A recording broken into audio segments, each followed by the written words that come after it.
無料のご飯は増えた。でも食の安心はどうだろう。子ども食堂と日本の食の問題。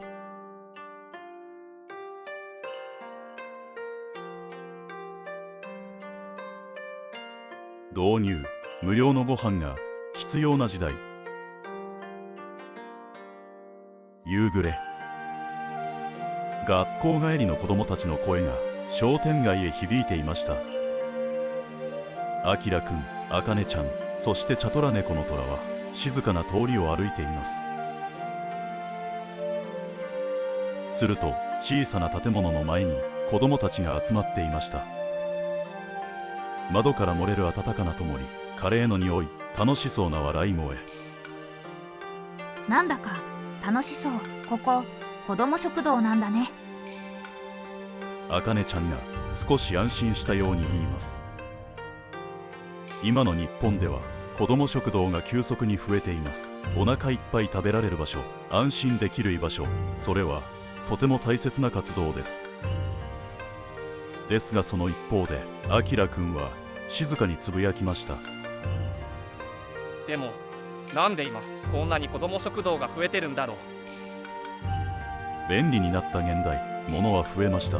食べ物も昔より豊かになったはずです。それなのに今無料のご飯を必要とする子どもたちが増えている。そこには物価高、貧困、孤食、地域のつながりの減少などさまざまな問題があるのかもしれません。そしてもう一つ、何を食べるのかという問題も見過ごせないのかもしれません。今回は子ども食堂というテーマから日本の食の安心について静かに考えていきます。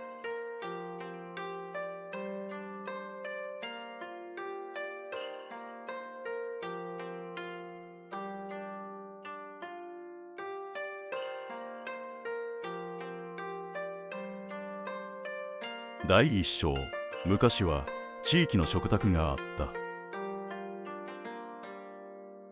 次の日、あきらくんたちは古い商店街の写真を見ていました。そこには八百屋、豆腐屋、魚屋、味噌屋、たくさんの個人商店が並んでいます。昔って近所の人がみんな知り合いだったんだね。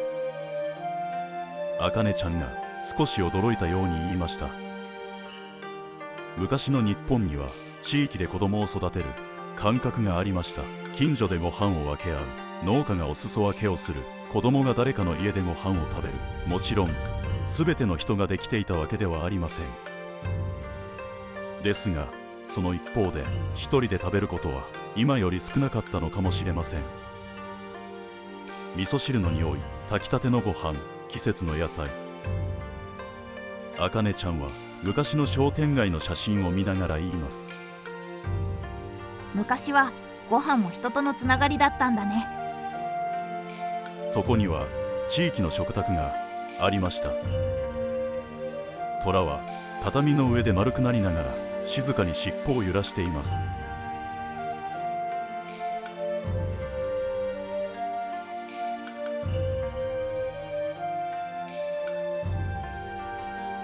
第2章、なぜ今子ども食堂が増えているのか。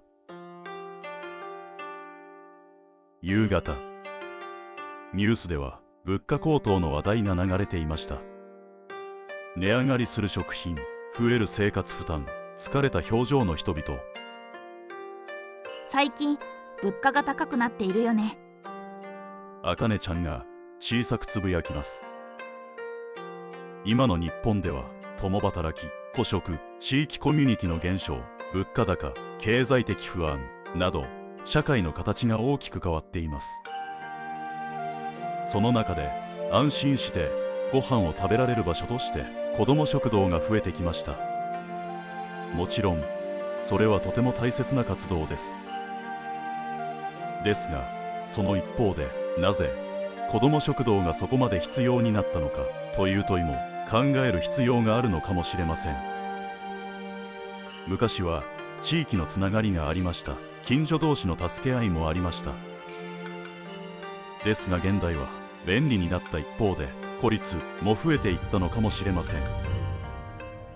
あきらくんは静かな夜道を歩きながら言いました。今の社会は便利なのになんだか余裕がなくなっている感じがするね。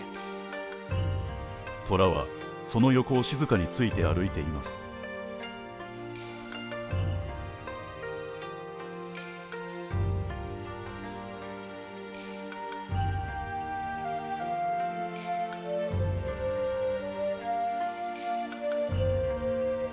第3章、お腹いっぱいだけで本当に十分なのか。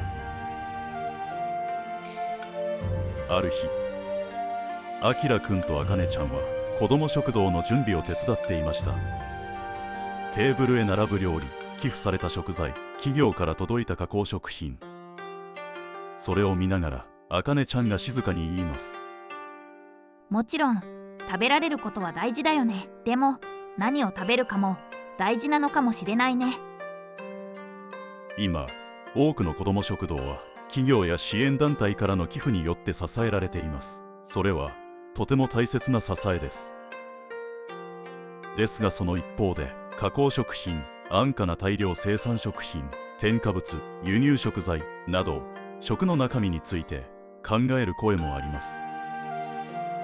もちろん全てが悪いわけではありません。ですが子供の体を作る食だからこそ安心して食べられることも大切なのかもしれません。虎は机の上の新鮮な野菜をじっと見つめています。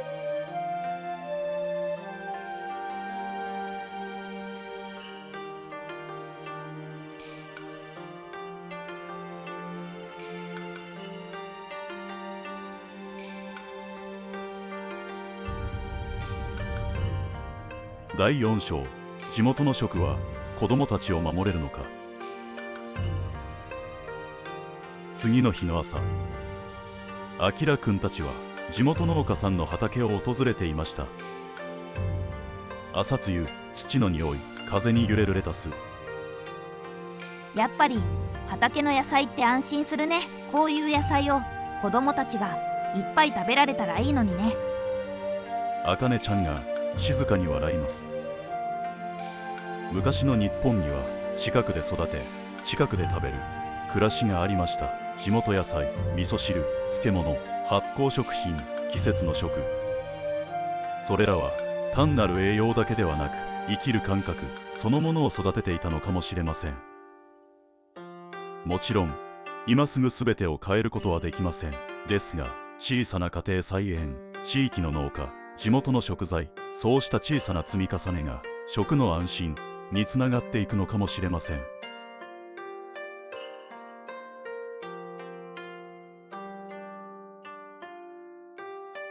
虎は畑の土の上で寝転びながら気持ちよさそうに空を見ています。